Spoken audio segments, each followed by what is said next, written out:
Hey guys, this is Canon with MakeUseOf.com, and today I'm reviewing the Google Pixel 2.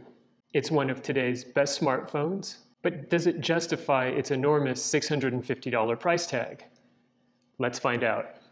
Along with the Google Pixel 2, you get a 15-watt power adapter, a USB-C cable, an OTG adapter, a SIM card ejector, and 2 manuals. You might notice that there is no included earbuds, and that's because the Pixel 2 lacks an audio jack. While manufacturers claim that removal of the audio jack will lead to slimmer devices, the Pixel 2 is only 0.2 millimeters thinner than the Samsung Galaxy S8, which includes a headphone jack, in addition to wireless charging. Overall, I'm not really sure why manufacturers are getting rid of the headphone jack, other than that it seems to make smartphones less expensive. The Pixel 2 looks really good.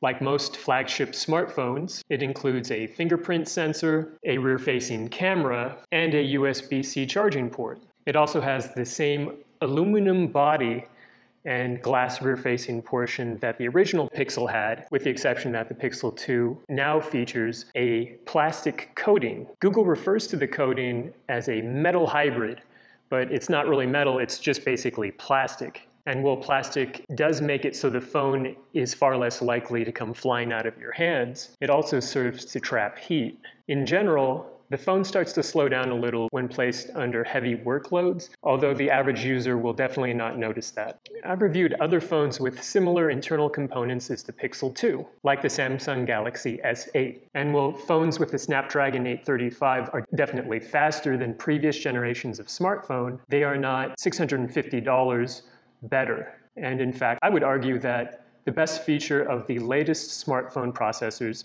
is its cellular modem. With a Pixel 2, you'll notice that you get cellular reception and data in places where you normally had no connection whatsoever. And that generally translates into faster download speeds. However, the difference is only about 10% better, but that can make all the difference between a dropped call and a stable connection. The battery life of the Pixel 2 is about average for a 2017 flagship smartphone, while the battery analysis app Carrot ranks it in the 88th percentile of all smartphones. In truth, that translates into about a full day's use with a little bit left over at the end of the day. And there are also a lot of cheaper smartphones with much better battery life on today's market, particularly from manufacturers like Motorola. The real reason why you'd want a Pixel 2 is because of the built-in Google Assistant and its outstanding camera. I'd say that the best feature of the Pixel 2 is Google Assistant. Google Assistant allows users to hand-free interact with their phone using just their voice. For example, I can turn my phone's flashlight on and off just by issuing the command words, "OK Google" or "Hey Google, flashlight on." Assistant also understands contextual processing, so if I ask it directions to the nearest supermarket and then amend that, change that to the bank, Google Assistant seamlessly transitions to finding directions to the nearest bank. Compared to all its competition, particularly Samsung's Bixby AI assistant, Google Assistant is without question the best personal assistant on today's market.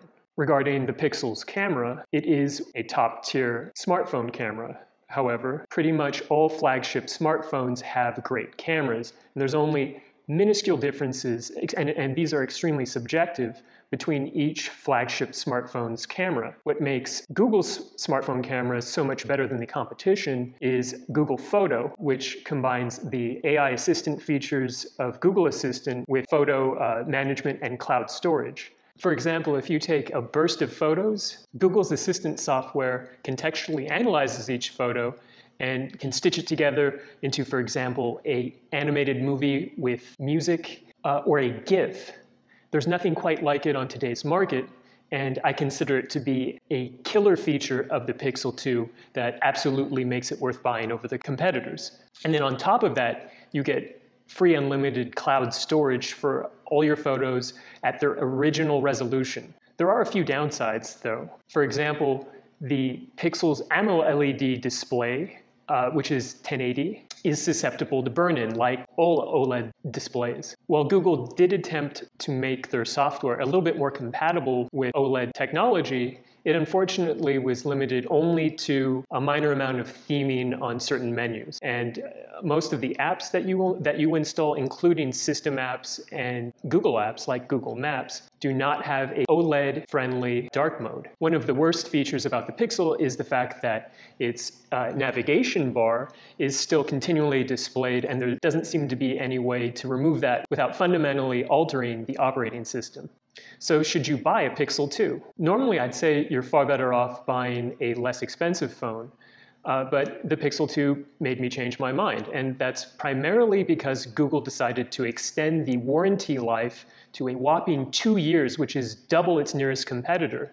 And then on top of that, it changed its firmware update policy from 2 years to 3 years, which again makes it the leader in firmware updates in the smartphone industry.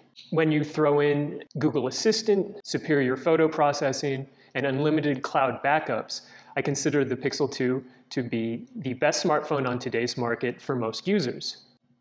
And that's it for this review. For a full-length review and instructions on how to win your very own Google Pixel 2 smartphone, please visit MakeUseOf.com.